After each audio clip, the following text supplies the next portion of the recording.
Hola Guillem, bienvenido, ¿cómo estás? Muy bien, un placer estar aquí contigo una vez más. Aquí partners con solamente un pequeño océano entre medio que se llama Atlántico y por lo demás conectadísimos, conectadísimos.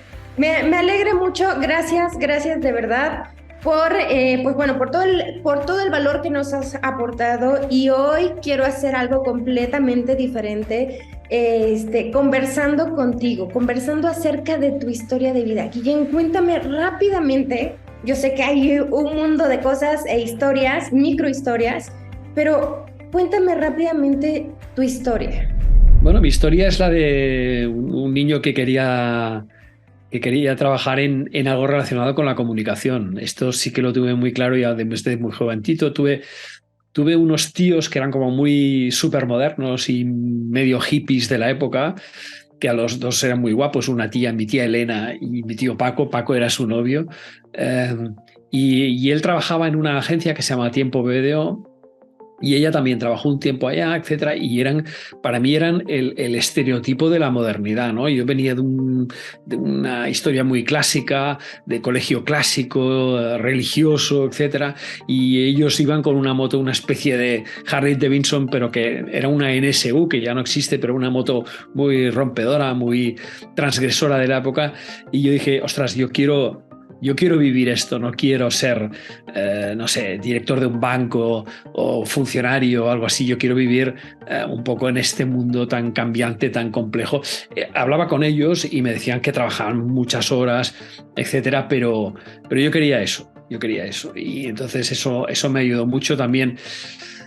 Quería meterme en comunicación y la verdad es que hubo un momento en el que la agencia de ellos, Tiempo BBDO, del grupo BBDO, que sigue siendo una de las principales agencias del mundo, BBDO, tuvieron una vacante para cubrir una plaza en el departamento creativo para un chico que le faltaran 2 años para empezar la carrera universitaria, es decir, con 16. Y entré con 16 años, porque tenía la suerte de que yo estudiaba el equivalente al bachillerato por las tardes y por tanto tenía las mañanas libres hasta las 5 de la tarde.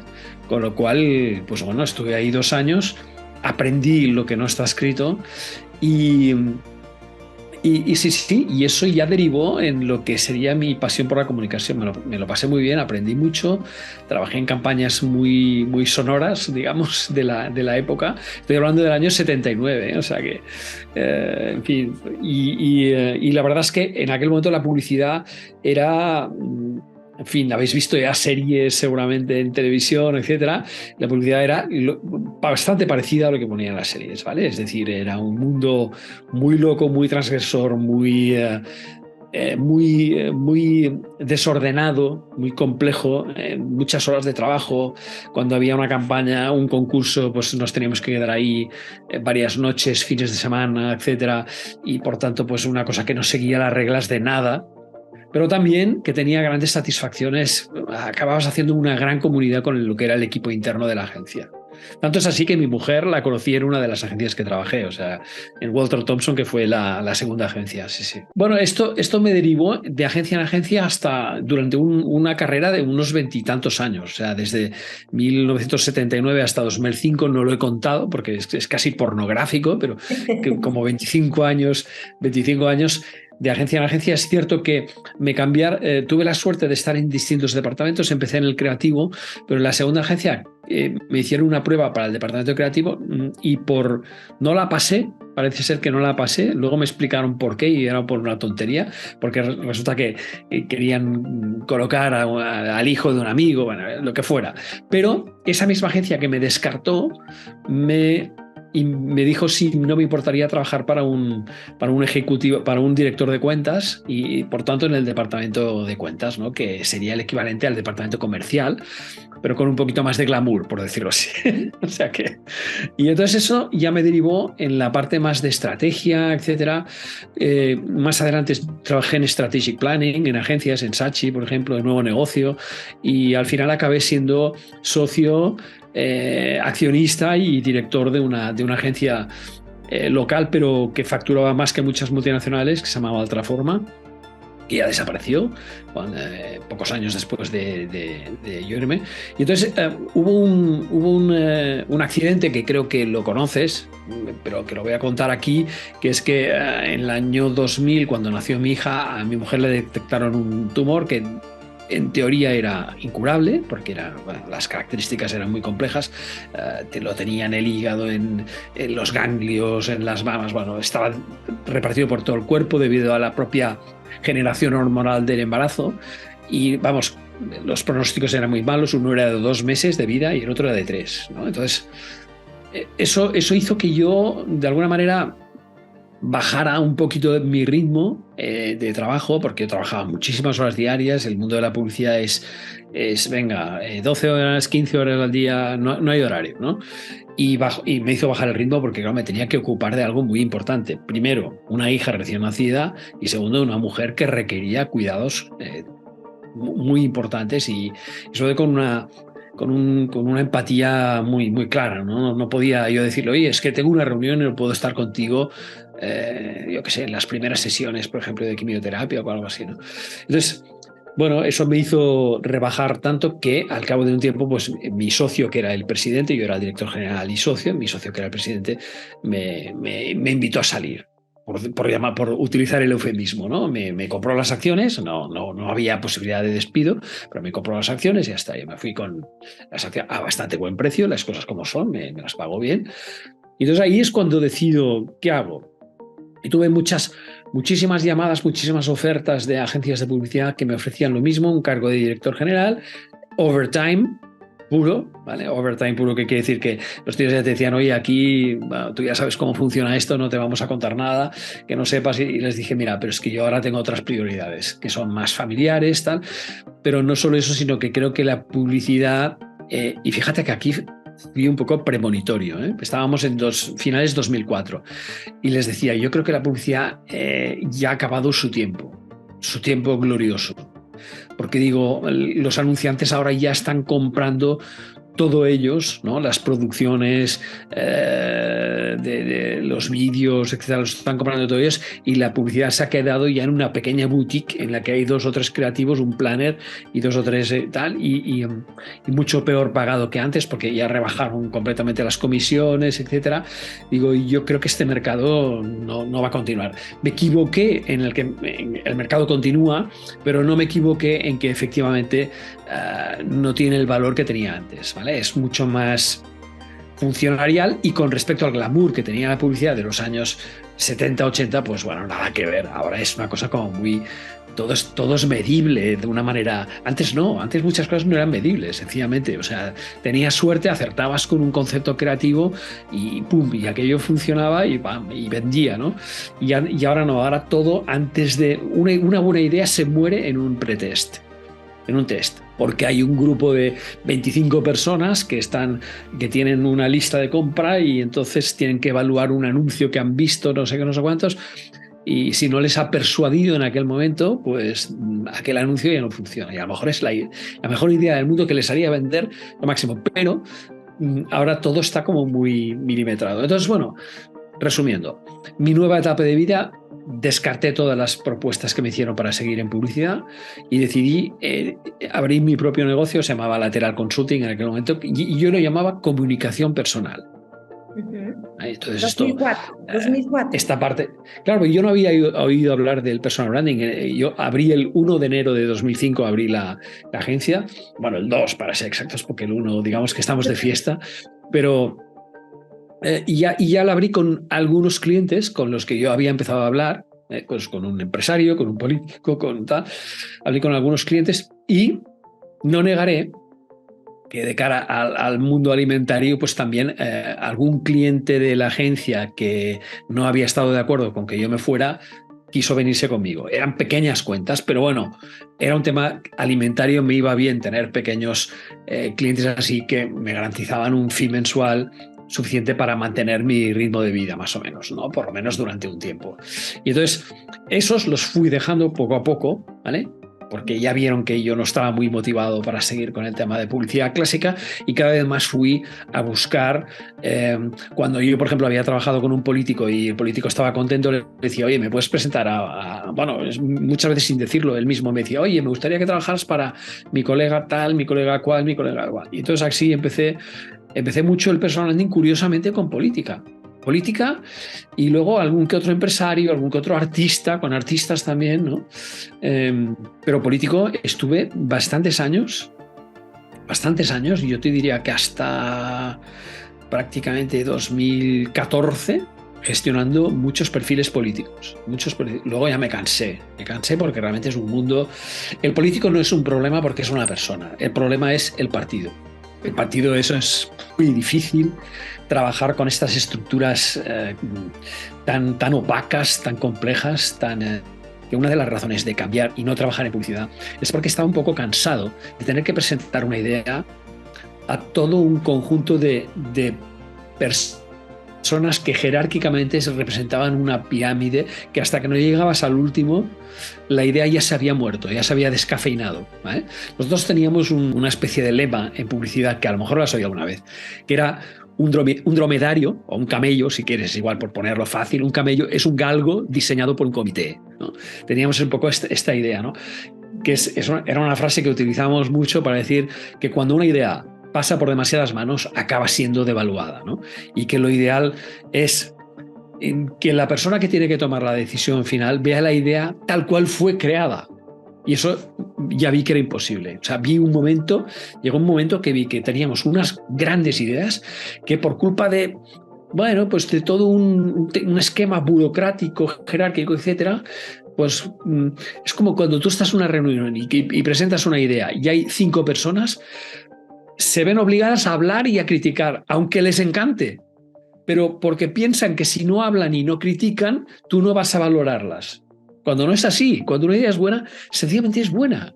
Y puedes buscar las razones o no, pero lo es, ¿no? Y entonces la gente no se deja llevar por esa primera impresión. Y esto, Nancy, es un puñetero drama. Es un drama. Y eso fue una de las razones de que yo me pasara al tema de la comunicación personal, era que hablaba con el amo directamente, con el decision maker, que para mí esto es esencial. Y yo creo que es una de las cosas en las que estoy contento, a pesar de que es verdad que ahora también trabajo para empresas en temas de embajadores de marca, etcétera. Y también hay un jefe, hay un tal, pero normalmente accedes mucho antes a la persona que toma la decisión que no en el tema de la publicidad, donde yo creo que es un error cómo está configurado el sistema de, por ejemplo, los clientes tienen el Product Manager Junior, el Product Manager, el Group Manager, el Brand Manager, el no sé qué Manager, luego el no sé cómo se llama ahora, el Marketing Director, luego el CMO, luego tal, hasta que no llegas realmente al director a que toma la decisión final. Esa idea ha muerto, o sea, no vale nada, ¿no? Porque era una idea que a lo mejor era brillante y al final es un logo así de grande con un producto así de grande y es un bodegón. Y dices, where is the idea? ¿No? O sea, no, es que nos gusta más enseñar el producto bien grande y ponerle la marca bien grande. Y digo, pero ¿por qué te lo van a comprar?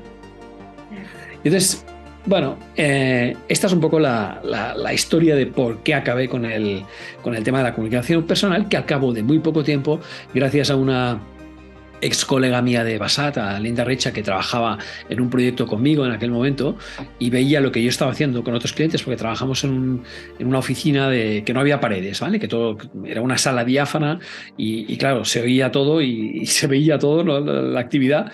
Todavía no existía en la videoconferencia en 2005-2006, pero poco le faltaba. Existía Skype, es verdad, pero nadie lo usaba. Y Linda, que es yankee, me dijo, lo que estás haciendo se llama personal branding. Y me dijo, te voy a pasar 2 o 3 referentes que conozco americanos para que los leas, los sigas, etc. Y sí, entonces me pasó a Dan Schauble, a Catherine Caputa, a Jason Alba, William Arruda, etcétera, porque en España es verdad no había nada, ni en América Latina no había nada.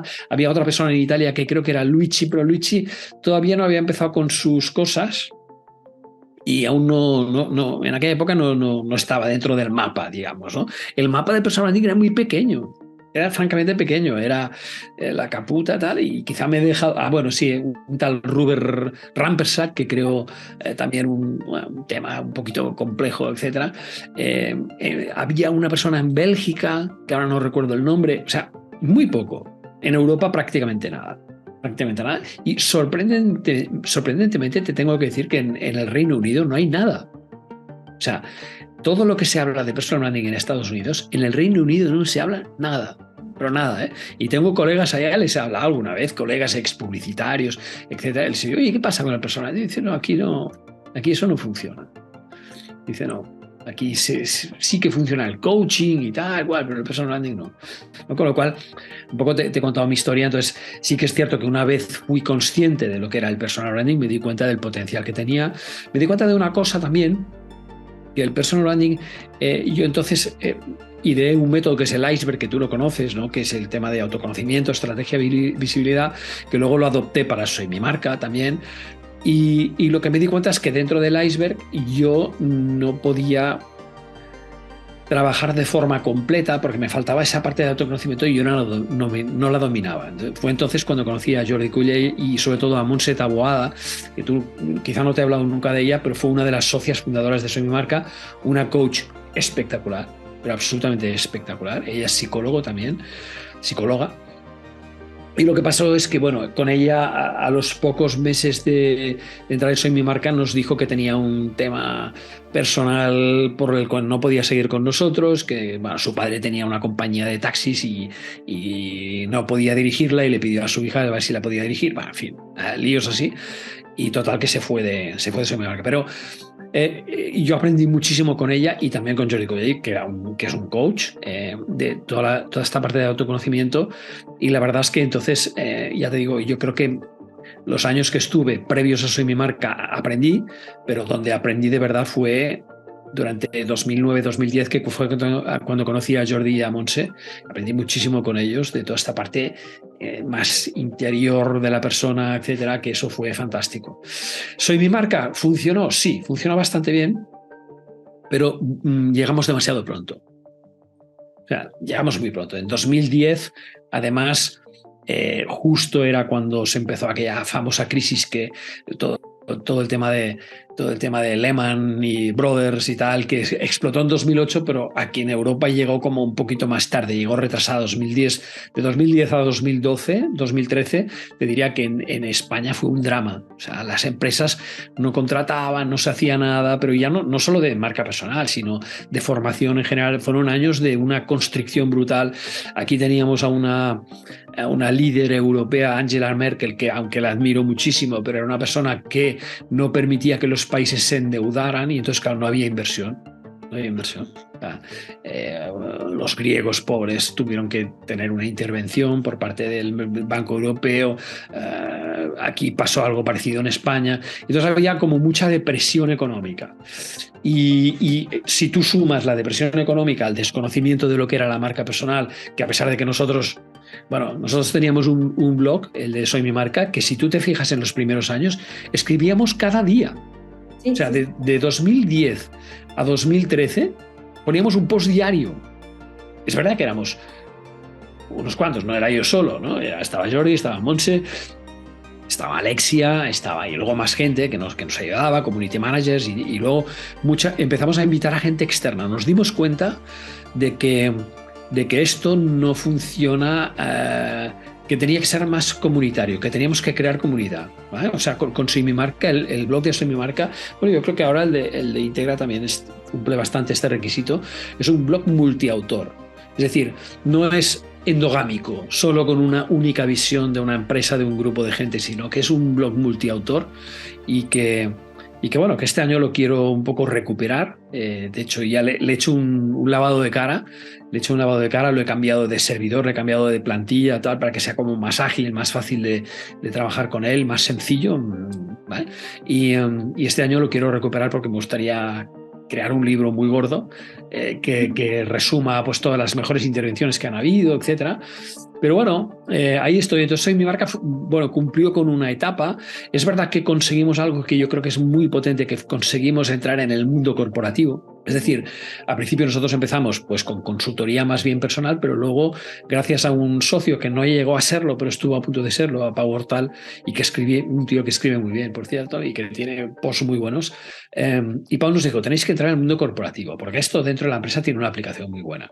Entonces ahí fue cuando empezamos a entrar en varias empresas, que Ferrovial, tal, pero muchas otras, y la verdad es que eso ya nos empezó a dar un poquito de proyección.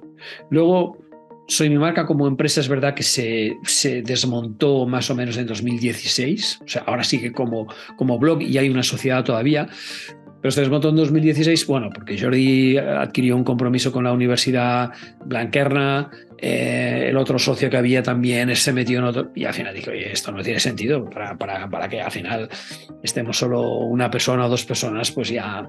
Y entonces, bueno, yo empecé a potenciar un poquito más mi marca también, a recuperar mi blog, que lo tenía un poco olvidado, que lo había empezado en 2007 y lo había dejado ahí un poco aparcado. Y ahora soy profesional por proyectos, ¿vale? Estoy en Omnia Branding, estoy también en Integra Personal Branding, estoy con Kiefer, y tú también estás con Kiefer en República Dominicana. Ahora también tengo un partner muy importante en Panamá. Y estoy con varios proyectos. No tengo mi propia empresa, ¿vale? Sí que es verdad que Soy Mi Marca todavía tiene su sociedad activa, pero no la estamos utilizando.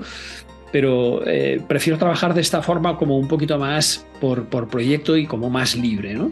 Y entonces es verdad que mis consultorías pues normalmente las hago en solitario, pero cuando alguien me pide pues según qué tipo de trabajos que requieren pues yo qué sé, 2 facilitadores, 3 facilitadores, boom, recurro a mis colegas, ¿no? Y entonces lo hacemos así de forma conjunta, ¿no? Con lo cual estoy en un momento ahora bastante interesante y la verdad es que a pesar de mi edad, te comentaba que tengo 61 años, yo en ningún momento me he planteado que a los 65 voy a dejar de trabajar. Yo dejaré de trabajar cuando mi cuerpo o mi mente se caigan, porque lo que hago me apasiona totalmente. Y esta creo que es una gran verdad, que es lo que me está manteniendo siempre, que es que lo que hago me gusta mucho, aprendo mucho. Estoy estudiando constantemente, no solo estudio porque cada caso es único y me enseña nuevas realidades, sino porque además estoy estudiando un grado, una licenciatura que llamaríamos ahí en México, ¿no? Una licenciatura de humanidades desde hace mucho tiempo, eso también me ayuda. Siempre intento, pues, por ejemplo, ahora pues con todos los temas relacionados con inteligencia artificial, etcétera, pues no ponerme ahí en el chat y empezar a hacer el loco, sino intentar formarme un poquito, de ver un poco cuáles son los peligros, cómo se tiene que trabajar esto, tal. Me he dado cuenta de que si tú no trabajas muy bien eso, el chat GPT, por ejemplo, se inventa datos, sí. Pero así. O sea, ahora, hace poco le pregunté, necesito artículos académicos sobre la industria marítima en Panamá.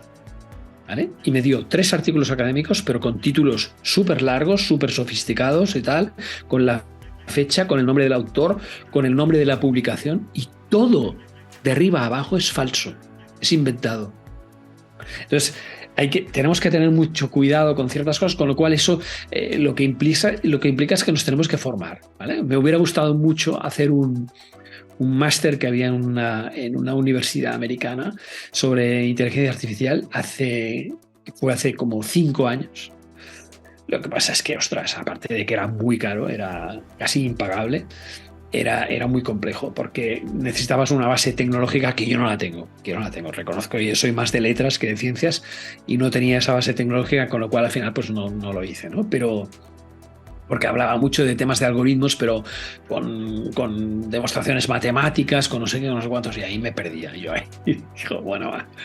Entonces, yo creo que necesitamos un poco, aunque ya que es un tema muy personal, ¿no? Necesitamos 2 cosas para que nuestra vida sea mejor, y es que nuestro trabajo sea algo que nos guste hacer y que nunca estemos pensando en cuándo voy a dejarlo, cuándo voy a jubilarme y tal, porque yo ya intento pasarlo bien. O sea, muchas veces yo me puedo permitir el lujo de un martes irme a... Esto ahora ya no lo hago, pero durante un tiempo jugaba a golf, ¿no? Pues muchos martes me iba a jugar a golf, ¿no? Pues estos pequeños lujos, pero luego que a lo mejor estás un domingo trabajando también, ¿no? Porque, bueno, tú ya sabes cómo va, pues cuando a veces hay una emergencia nuclear, pues está.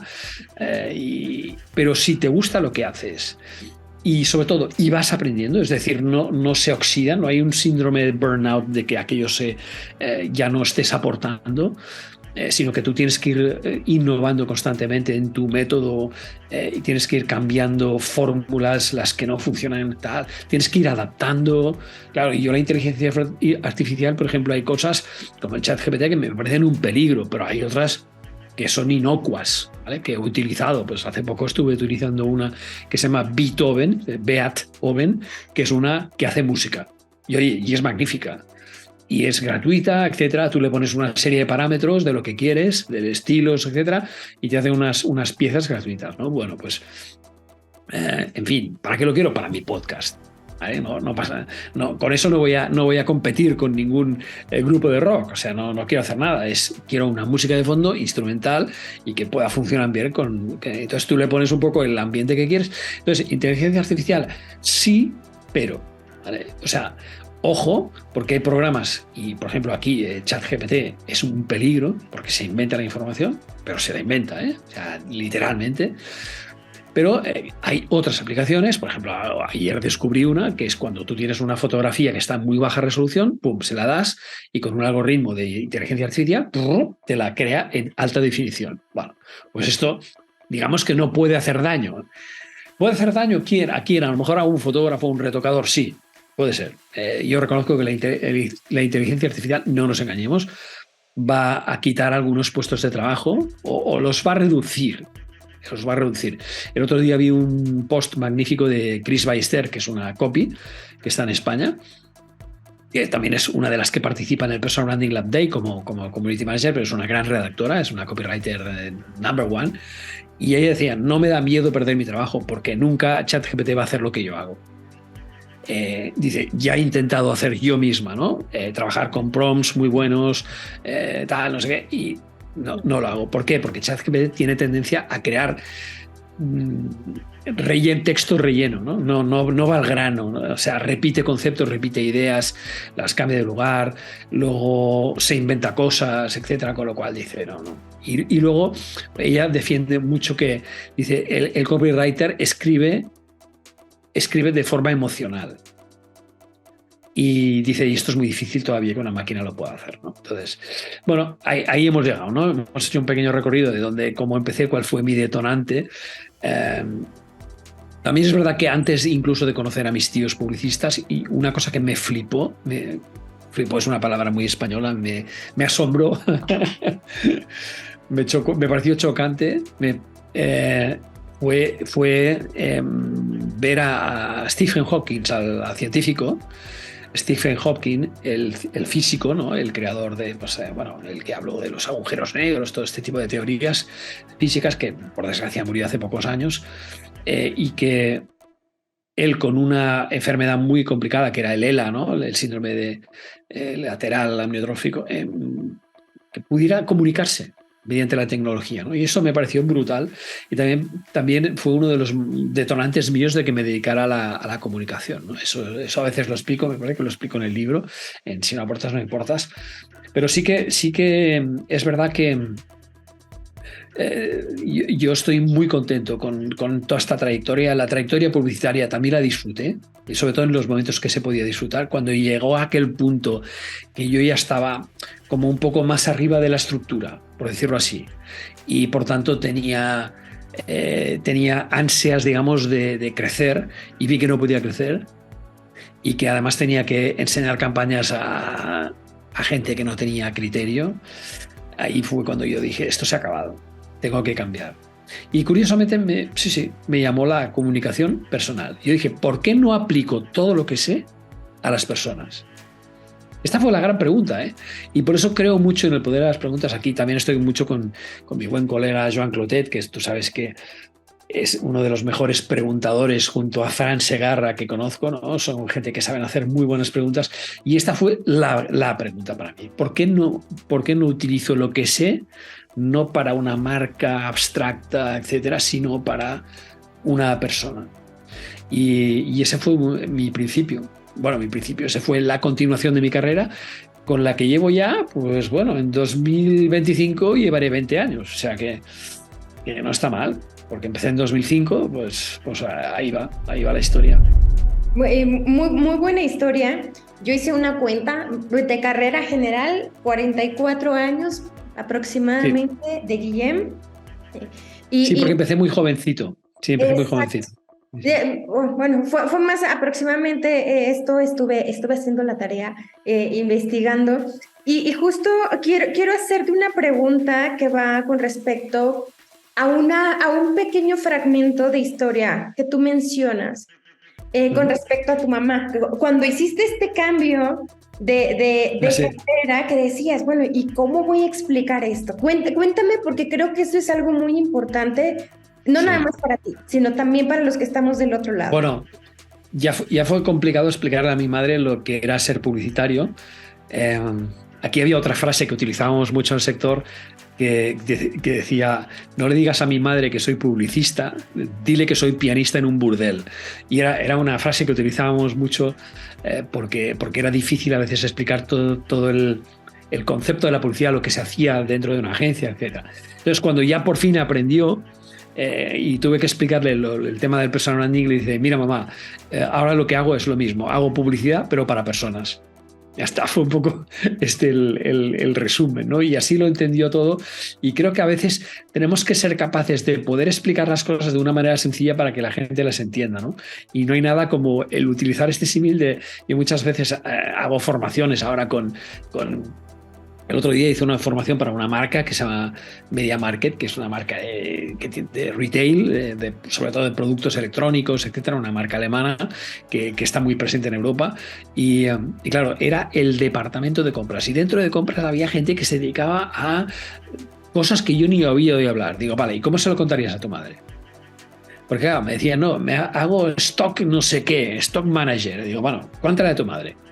Y claro, al final la gente se da cuenta de que nos hemos rodeado de palabras súper extrañas y tal, y ahí viene un poco mi obsesión por el tema de la propuesta de valor, ¿no? Porque, vale, senior manager, está muy bien, ¿no?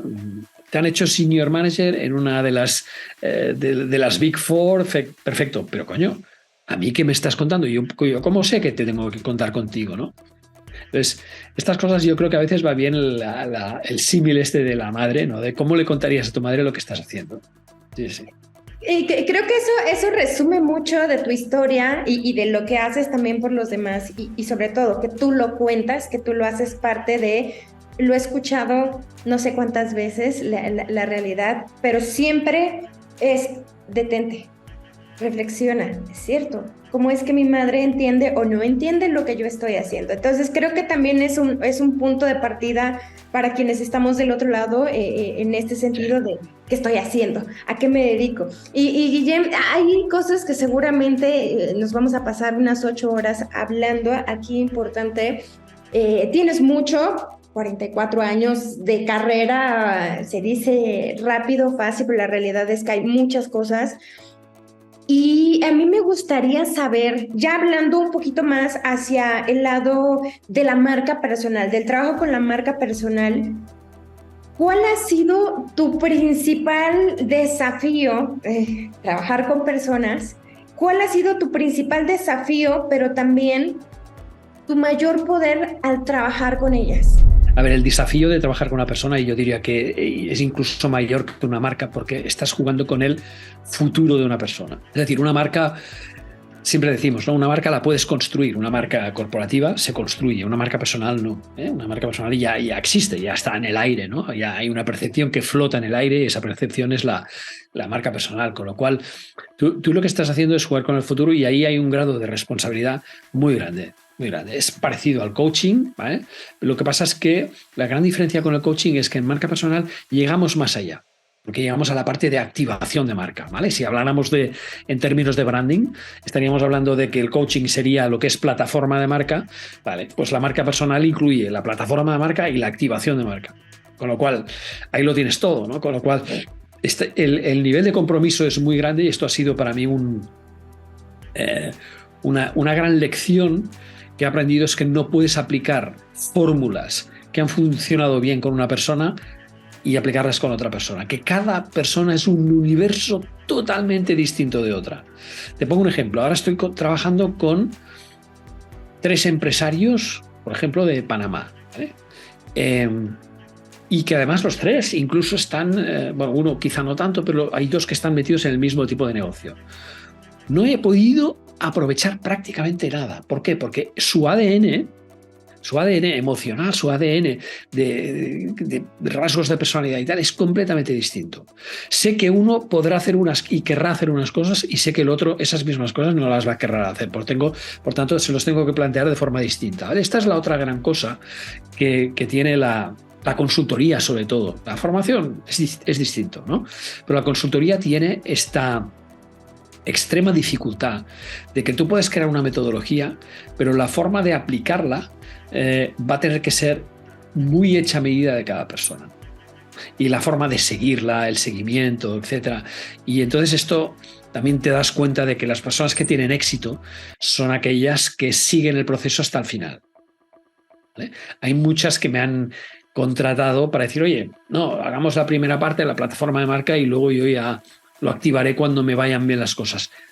No lo vas a activar, porque las cosas nunca te van a ir bien. Es decir, nunca vas a tener un espacio en el que tú digas, estoy en paz conmigo mismo, no tengo ahora grandes urgencias y grandes proyectos importantes como para... No, eso lo tienes que integrar en tu día a día. O sea, entonces, la gran dificultad que tenemos, ¿cuál es?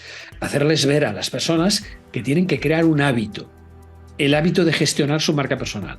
Y que, como todo hábito, tiene unas rutinas, unas disciplinas y unos horarios y unas horas de dedicación. Entonces, eso es lo difícil.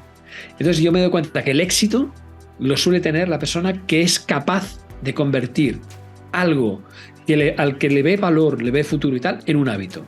Y el fracaso, de comillas, porque no es un fracaso muchas veces mío, sino es de la propia persona, es aquella que no ve necesario crear el hábito. Y que entonces antepone todas las excusas del mundo. Es que he tenido una semana muy difícil, he tenido un mes muy complicado porque nos han cambiado la RP, porque nos han no sé qué, tal cual. Pero estos son lo que llamo yo, lo que dicen los ingleses, excuses don't go, ¿no? Excusas que ya sabemos que en realidad lo único que justifican es que no hay un interés, digamos, en crear un hábito o en poner un foco especial en que esto al final tenga resultados. Entonces, tenemos que ser capaces entre todos de sacar al máximo posible casos de éxito, aunque cambiando el nombre, da igual. Esto lo hace muy bien Arantxa Ruiz. Arantxa Ruiz lo hace muy bien. Ella, en su blog Historias de Cracks, habla muchísimo de casos de éxito.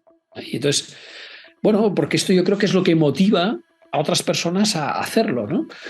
Pero claro, ella lo explica muy claro. Esta persona ha tenido éxito porque ha seguido unas rutinas, unas pautas, ¿vale? Es decir, ha creado un hábito. Es decir, mucha gente cree que esto del personal branding, oye, habla con Guillem que te hará un tal y ya verás, te hará un perfil en LinkedIn fantástico. Bueno, yo puedo hacer un perfil en LinkedIn, genial, pero si tú no lo activas y lo mantienes,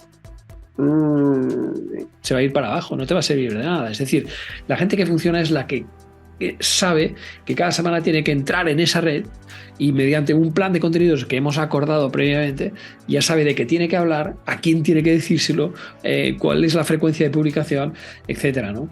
Y cómo tiene que medirlo y cómo tiene que saber cómo iterar, ¿no? Volver al origen si ha habido algún error para modificar aquel punto, ¿no? Entonces, esto yo creo que es algo que, bueno, es una de las cosas que más me apasiona, por un lado, porque estás hablando de que es una carretera que tiene muchas curvas, ¿vale? No hay una línea recta que lleve al éxito, pero por otro lado supone una responsabilidad muy grande, ¿no? Porque no puedes aplicar las fórmulas de éxito de una persona a otra.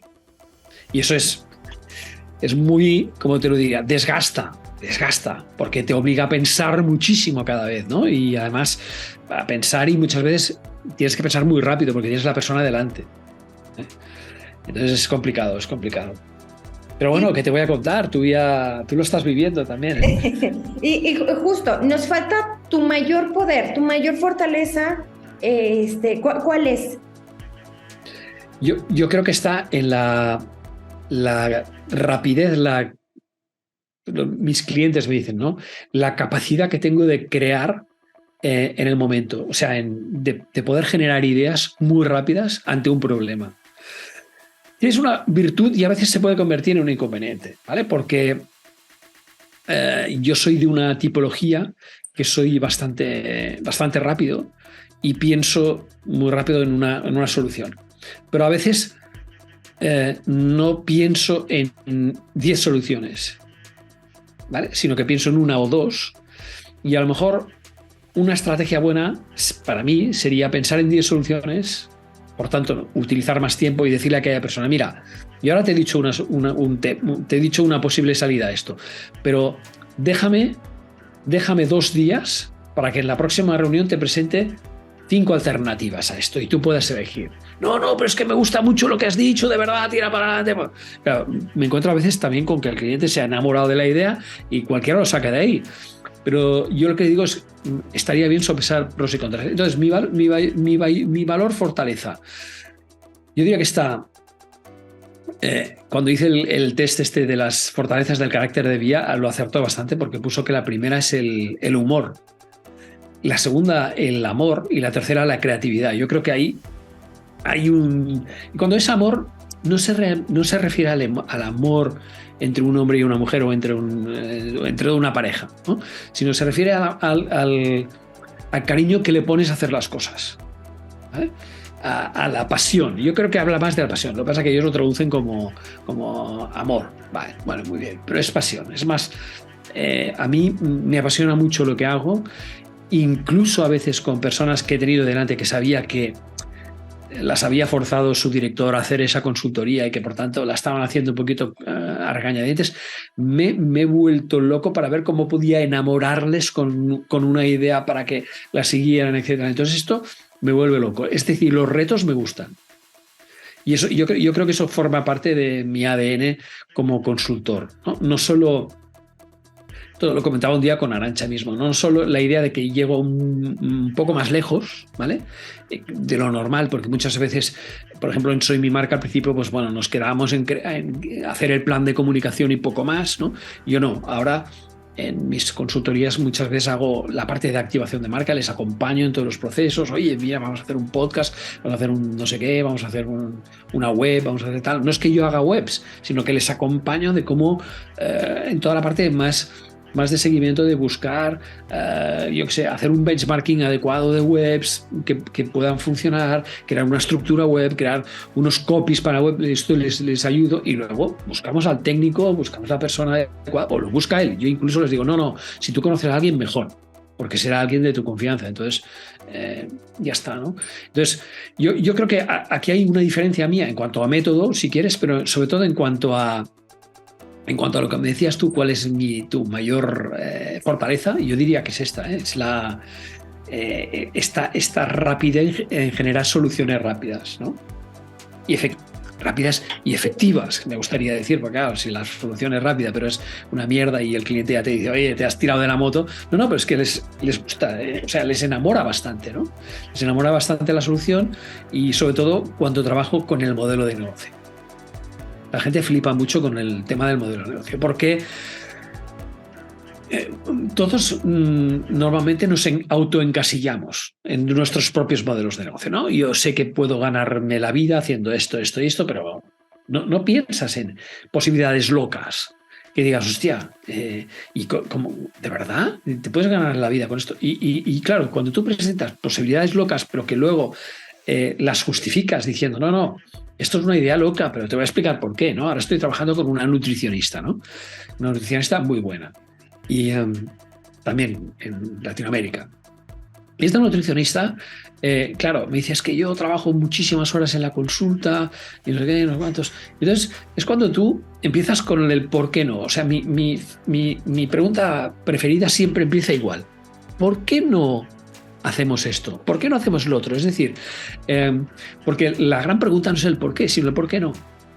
El por qué es una pregunta que te lleva a la justificación. El por qué no es una pregunta que te lleva a abrir nuevos horizontes, a descubrir, ¿no?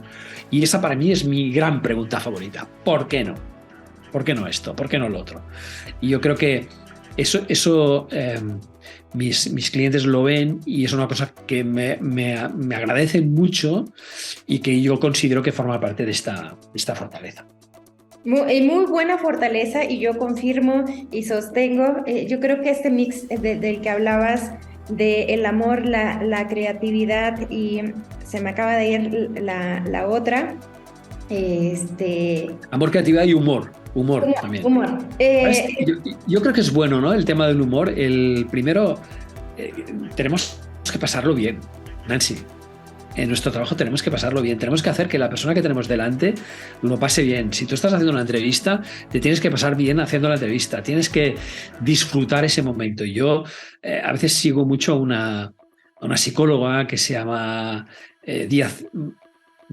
Marian Díaz de Estapé, no me acuerdo muy bien, que es muy famosa en España, que está dando conferencias y bueno, lo está petando. Y es una persona que cuando habla está tan convencida, tal, y habla y explica anécdotas y introduce el storytelling personal en cada anécdota que cuenta, y es tan interesante que yo creo que el humor lo necesitamos, porque estamos en un mundo en el que no hay humor, ¿vale? Las noticias, lo que vemos cada día en los periódicos es todo dramático, es todo una porquería, es todo tal, la política, tal, etcétera. Y entonces necesitamos introducir este componente. Y claro, tú me dirás, bueno, y si tú no eres una persona que tengas esa fortaleza del humor, bueno, la puedes trabajar un poquito, pero yo creo que está muy enraizado humor con pasión, que sería amor, y en mi caso, pues también con creatividad, ¿no? Con esta idea de buscar siempre este por qué no de las cosas. Nosotros en Saatchi definíamos la creatividad como la insatisfacción con el statu quo, ¿no? Que me parece una definición brutal de creatividad, ¿no? Sí. De hecho, ahora que hablabas de eso, no sé si recuerdas que en algún momento te dije, es que es Mr. Apple, porque es como de, ok, ahora está saliendo esto, y creo que conectas muy bien con la marca precisamente por el tema de la creación, por el tema de romper, el que decías ahora, ¿no? De sí. satisfacción con el status quo. Steve Jobs. Entonces es como de, es una... Sí, yo tengo una mezcla, ahora que lo decías, de arquetipos, porque ya sabes que las personas no pertenecemos a un arquetipo, sino somos una fusión de dos o tres. Y entre mis arquetipos está, por un lado, el cuidador, ¿vale? Un poco, porque, bueno, me gusta tener cuidado de mi tribu, de mi pandilla y tal, y por eso pues de ahí viene iniciativas como el Personal Branding Lab Day, etcétera, que bueno, pues que han unido a toda la comunidad, toda la tribu del Personal Branding. Está el cuidador con mis clientes también, pero también tengo algo del creador de Apple, en este caso, ¿no? Y tengo algo de Harley Davidson, ¿no? Del canalla que piensa de una manera un poco subversiva de la creatividad. Yo creo que sale también ahí, porque innovar es distinto que crear. ¿Vale? Yo creo que la innovación, que es Apple, está bien, pero crear es cuando tú desafías de alguna manera algo que ya existe, ¿no? Y le das una vuelta, ¿no? Y eso está bien. Pero sí, somos todos mezclas arquetípicas, ¿eh? Esto seguro. O sea, nunca he creído mucho en aquello de este es el perfil de, yo qué sé, del innovador, pum, ya está, o no sé qué, o del sabio, o del tal, o del bufón. No, tengo algo de bufón también, sí. Tengo algo de bufón, sí. Voy a una pregunta un poco más tenebrosa, y que es acerca de los miedos. En lo que nos contabas de tu historia, pues bueno, ha habido situaciones muy importantes, muy fuertes, pero hay un miedo que se repite constantemente en tu mente, en ti. Ha habido diferentes miedos. ¿Qué es lo que has hecho para enfrentar esos miedos que se te presentan? ¿O cómo los has hecho parte de ti? Porque ahora, como lo mencionas, posiblemente los hiciste parte de ti, y con esa pregunta del por qué no, ¿qué has hecho con el miedo? Sí, el miedo, sobre todo en nuestro oficio, es no estar a la altura de las circunstancias. Es decir, todos tenemos un poco de síndrome de impostor. ¿Por qué no? Claro, estamos hablando de una profesión que nos la hemos inventado entre varios.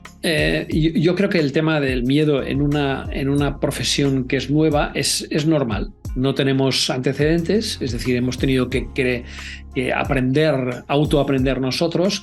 El personal branding, tal como lo escribió Tom Peters, en aquel momento no tenía mucho sentido, no existían las redes sociales y por tanto la aplicabilidad que tenía el concepto en 1997 era muy baja. ¿Qué pasó? Que esto se desarrolló realmente cuando se desarrolló la web colaborativa, la que conocemos como 2.0. Ahora estamos en la 4.0, pero en la 2.0, que es cuando nos dimos cuenta de que se democratizaba la comunicación. Y entonces ahí es donde creo que realmente empezó de verdad el personal branding, ¿no? Estamos hablando de, en España, por ejemplo, 2008, 2009, que es cuando llegaron aquí las redes sociales. Es verdad que Twitter llegó quizá un poco antes, pero vamos, no fue relevante. Y quizá en Estados Unidos sí, 2005 o a lo mejor, ¿no? Pero estamos hablando de esa época, que es cuando empezó a tener relevancia todo esto. Entonces, ¿qué pasa? Que yo creo que el miedo es el miedo a hacerlo mal, a no dar la talla, ¿no? A hacer algo que no funcione, porque nosotros no teníamos un referente. Sí, claro, tú puedes hacer un MBA, ¿no? Un Master in Business Administration, para saber cómo se administra y luego intentar aplicarlo a una persona, pero cuidado, son cosas muy distintas, ¿vale? Yo había estudiado economía, había estudiado marketing, ahora estoy estudiando humanidades, y la verdad es que no hay un estudio específico todavía, espero que tú te ocupes de ello pronto, sobre personal branding, ¿vale? Que a nivel universitario que pueda dar una formación sólida, ¿no? Y en aquel momento, pues claro, sobre todo en consultoría, pues estamos reinventando cada día. Entonces, el miedo era un poco ¿no? El que el cliente no tuviera un baremo para poder medir si tú lo estás haciendo bien, y por tanto esto pues cayera, ¿no? Por su propio peso, ¿no? Un poco miedo a ser impostor en tu propio sector, ¿no? Entonces fue ahí cuando, para paliar esos miedos, nos reunimos ya desde Soy Mi Marca, reunimos en 2012 a una serie de personas, a Neus Arqués, a Andrés, a Óscar del Santo, a varios profesionales que en aquel momento hablamos de eso, y cada uno con su propio método, cada uno con su propio caos, de alguna manera, pero que era gente que escribía muy bien, que hablaba muy bien, que habían publicado libros, que habían publicado en blogs, etc. Y creamos un posgrado, ¿vale? Un posgrado en personal branding para intentar darle una fisionomía adecuada al personal branding ya en la era de las redes sociales, ¿vale? Porque creo que la primera edición del posgrado fue 2013, con lo cual sí, pues y duró unos cuantos años. Entonces, con eso no queríamos reducir el miedo, pero sí crear un estándar para que por lo menos pues bueno, hubieran unas matrices similares en cuanto a la manera de percibir lo que podía ser la gestión de la marca personal. Yo creo que tú ahora, vosotros estáis creando una certificación en tema de personal branding. Yo he trabajado en esto muchos años, al final es verdad que no la lancé. Arantxa ha lanzado una ahora. Creo que la aventura de Arantxa es buena, pero esto ha de ser más colaborativo. Yo lo veo así. Yo creo que tiene que haber mucha más gente implicada en esto. No tiene que haber un certificador persona. Tiene que ser algo como la ICF, pues que ponga de acuerdo a no sé cuántos miles de coaches, o cuando en ese caso son miles, en nuestro caso somos decenas, vamos a llamarlo así, ¿no? Pero creo que tiene que ser algo más amplio, más abierto, y que quizá eso, no sé si ayudará a reducir el miedo, porque al final en consultoría, cuando estás con alguien delante, siempre tiene que haber una parte de miedo, porque si no hay miedo no hay respeto, ¿vale? Un poco de miedo siempre tiene que haberlo. Es como el actor que sale al escenario de teatro. siempre esa sensación en el estómago la tienes que tener, ¿no? El día que no la tengas es porque ya te importa todo un carallo, ¿no? Que dicen los gallegos, entonces que te importa todo o nada. Pero yo pienso que sí, que los miedos tenemos que gestionarlos. Yo también, en su momento, porque no, tengo que decírtelo, yo tuve miedo de pasar de la comodidad de un salario bastante bueno que tenía yo en publicidad a el abismo. Es decir, ¿cuánto voy a facturar el mes que viene? ¿Cuánto va? Yo hay muchos meses. Ahora no tanto, porque ahora intento crear programas de mentoring en los que cobro un fee mensual, ¿no? Y trabajo con contratos de un año, pero yo durante muchos años he estado, por ejemplo, que tú sabes que en el mes de agosto en España se paraliza el país, ¿no? Cosa que no pasa en México, y no facturas. Claro, un autónomo aquí no factura, ¿no? Entonces muchas veces también he tenido el miedo a esto, a no poder ver. Yo cuando estaba en publicidad teníamos contratos con clientes que incluso nos daban lo que iban a sus presupuestos de los próximos 3 años, con lo cual podíamos hacer una previsión de cuántos ingresos podría tener la agencia y por tanto cuánta gente de más podíamos contratar o a qué gente podíamos subir el salario. O sea, claro, la facilidad era enorme. Esto luego te vas al abismo. Cuando tú te pones por tu cuenta, te vas al abismo. Ostras, ¿cuánto vale alquilar un local? ¿Cuánto vale tal? Bueno, Soy Mi Marca nos metimos en unos gastos impresionantes. Alquilamos una oficina espectacular, la cambiamos toda, hicimos obras de arriba a abajo. Íbamos con un ritmo que no era demasiado gasto. Íbamos a ser muchas personas en plantilla, con salario mensual, ¿sabes? Más los socios, más tal. Era muy complicado. Entonces esto, vosotros yo creo que lo habéis gestionado bien porque habéis partido de mínimos, de un producto mínimo viable, vamos a llamarlo así, hablando de design thinking, ¿no? Mucho más adaptado a lo que era la realidad de cada momento. Que yo creo que en Soy Mi Marca aquí se nos fue completamente la olla y venga, va, la casa es grande y que, bueno, si te digo las aportaciones que hicimos de socios, pues no sé, pero igual pusimos 40.000 euros cada uno, ¿sabes? O sea, fue bastante loco aquello. Una aventura, de todas maneras, que no la volvería a vivir, ¿eh? La volvería a vivir. Pero ahí, más que miedo, ¿no? Éramos que estábamos locos. O sea, ahí tiramos la casa por la ventana, nos gastamos un dineral inhumano en un sistema, en un curso online que fue el premonitor del posgrado. Fue un curso online, el primer curso online de marca personal, que fracasó estrepitosamente porque la gente no sabía lo que era la marca personal. Y porque valía 600 euros y porque tal, etcétera, y fracasó. Y pusimos ahí dentro, porque además contratamos a los mejores diseñadores, programadores, no sé qué, no sé cuántos, nos gastamos en promoción una locura. Igual nos gastamos 60.000 euros para hacer aquello. Claro, vosotros en esto habéis sido mucho más inteligentes, que es, oye, vamos avanzando poco a poco, pim pam pum, etcétera, y ya iremos progresando y creando, etcétera, ¿no? Con lo cual yo apuesto por Integra totalmente como estructura, como estructura. Me gusta mucho más lo que estáis haciendo y creo que está muy bien. Entonces, ya te digo, tema de miedos, cómo gestionarlos.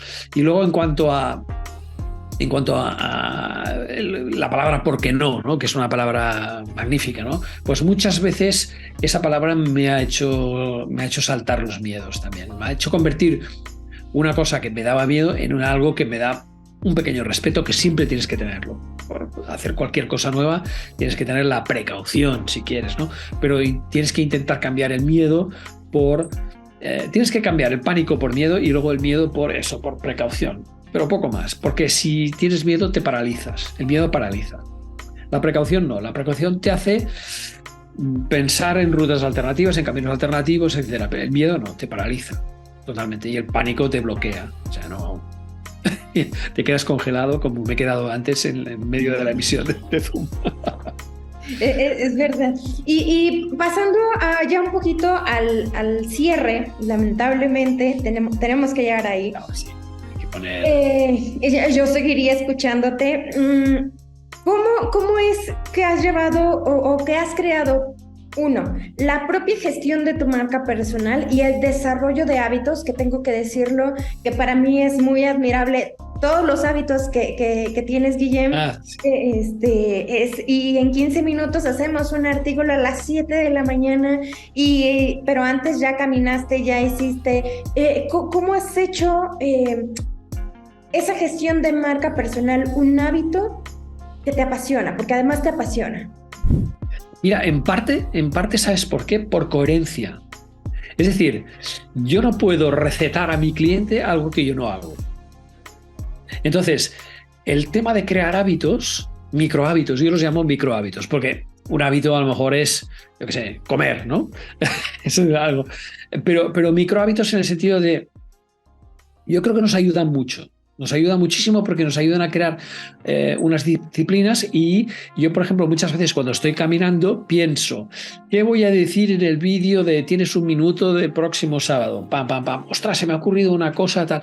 Vale. Y a lo mejor solo es para el vídeo, que luego no lo pongo en el podcast, ¿no? Aquella idea no aparece. Pero me gusta y me abstrae mucho. O sea, yo cuando salgo a caminar muchas veces estoy escuchando a lo mejor una emisora de radio con las noticias y no he escuchado ni una sola noticia, porque estoy pensando. Entonces, el tema de los hábitos lo hago un poco porque creo que es bueno dar recetas a nuestros clientes que tú eres capaz de aplicar. Pues si no es aquello de en casa del herrero, cuchara de palo, ¿no? Que hace poco hablé con una colega argentina y que creo que es bueno porque cuando ellos lo ven es aspiracional. Dice, hombre, si tú lo haces. Entonces, la primera pregunta que te hacen, ¿cuánto tiempo te lleva? Digo, primero pregúntame cuánta ilusión me hace y luego te diré el tiempo que lleva. Porque sin ilusión no lo haría. Si yo no viera, primero, autosatisfacción. Y luego, hombre, pues, si además tiene una buena acogida, digamos. Por ejemplo, ahora Twitter no, pero durante una época Twitter era increíble. O sea, yo ponía un post y, ostras, tenía muchas réplicas, muchos retweets. Ahora Twitter se ha puesto en una red que no sé cómo irá, pero que no es lo que era. Ahora quizá LinkedIn va un poco más en el sentido de engagement. TikTok también es una buena red para engagement. Instagram está también bajando un poquito, pero bueno, hacen lo que pueden. Pero al final los grandes gestores de estas redes lo que quieren es monetizar y por tanto lo que quieren es que pagues para tener engagement. Y entonces esto ya creo que desnaturaliza la idea de la web 2.0. Porque 2.0 tenía una secuencia algorítmica que cuando algo tenía calidad ya creaba comunidad, o sea, llegaba a más comunidad, ¿no? Como hace ahora TikTok, por ejemplo, ¿no? Y entonces, o incluso LinkedIn, ¿por qué no decirlo, no? LinkedIn tiene un algoritmo muy, muy interesante. Entonces ahora yo creo que esto ha cambiado un poquito y hay que vigilarlo, ¿no? Hay que vigilarlo. Pero bueno, volviendo a tu cuestión, el tema de los hábitos para mí es fundamental. O sea, y además los sigo cuando estoy fuera.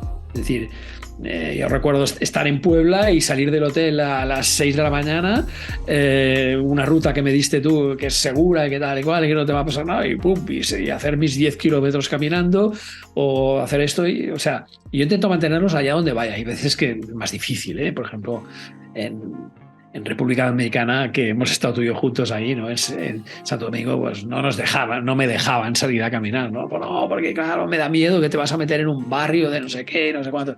Entonces, tienes que saber dónde lo puedes hacer y dónde no. Pero sí que es verdad que yo, por ejemplo, soy tozudo. O sea, a veces se puede llamar consistencia, pero también tiene un punto de tozudez, ¿sabes? Es decir, yo soy de los que cuando todo el mundo descansa, yo publico.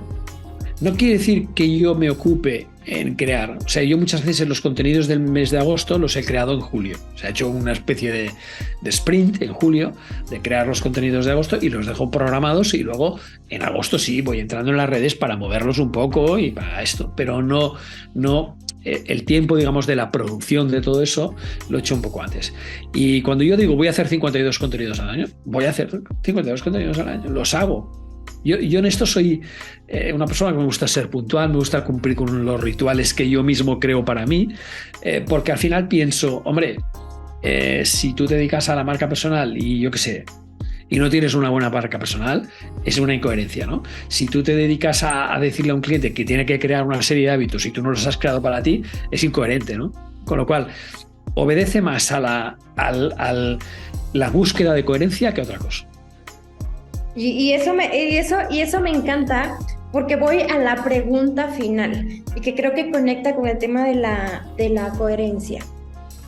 La pregunta es, Guillem, ¿cómo te gustaría ser recordado? Tú has hecho muchísimas cosas, has impactado a muchas personas, tienes un libro, podcast, mucho contenido, pero la pregunta del millón a una marca personal potente es, ¿cómo te gustaría ser recordado? Yo creo que para eso sirve también el propósito, ¿no? Que yo dibujé en su día, que era inspirar ideas y ayudar a dibujar futuros. Yo creo que me encantaría que esa fuera la definición, ¿no? Pues alguien que supo inspirarnos en crear algunas cosas y a dibujar futuro para muchas personas, porque yo creo que también nosotros cuando hacemos consultoría es mucho más comprometido, es un one-to-one, pero cuando hacemos formación o cuando hacemos un webinar que hemos hecho tú y yo, cuando hacemos un curso de marca personal online, etcétera, estamos llegando a una comunidad muy grande y estamos ayudando. O sea, piensa que de aquel webinar, aquel curso que hicimos medio improvisado cuando vino la pandemia y tal, hay gente que todavía me escribe diciendo que eso le cambió la vida. Te lo digo en serio. Entonces, yo creo que nos lo tenemos que creer un poco más, lo que hacemos, la bondad de lo que hacemos. Que a veces nos miramos los peros, pero no nos miramos otra cosa, ¿no? Y los peros, el mundo está lleno de peros, pero hemos de ver también ese lado bueno que no todo el mundo manifiesta, eso también es verdad. Son pocos los que se atreven a dar un feedback positivo y gratuito, y muchas veces eres tú quien has de pedirlo, pero yo creo que me gustaría que me recordaran por eso, por alguien que ayudó a dibujar futuros. O sea, que fue un poco fiel a eso, ¿no? Y en el terreno más, digamos, de lo que es la tribu, pues alguien que pudo, yo qué sé, innovar algo en el tema del personal branding. Y yo creo que sí, hay muchos coincidimos y ya veremos ese feedback una vez publicado también este encuentro de qué es lo que pensamos nosotros acerca de ti y cómo es que has venido también construyendo un camino. Nos has puesto fácil la realidad de muchas cosas, el por dónde ir, es como ya me imaginé a Guillem en una Harley que decía, bueno, pues entre la búsqueda de la libertad, la innovación y demás, y es como de vamos atrás de él porque sabemos que pues va experimentando, le gusta, le apasiona y creo que coincidimos.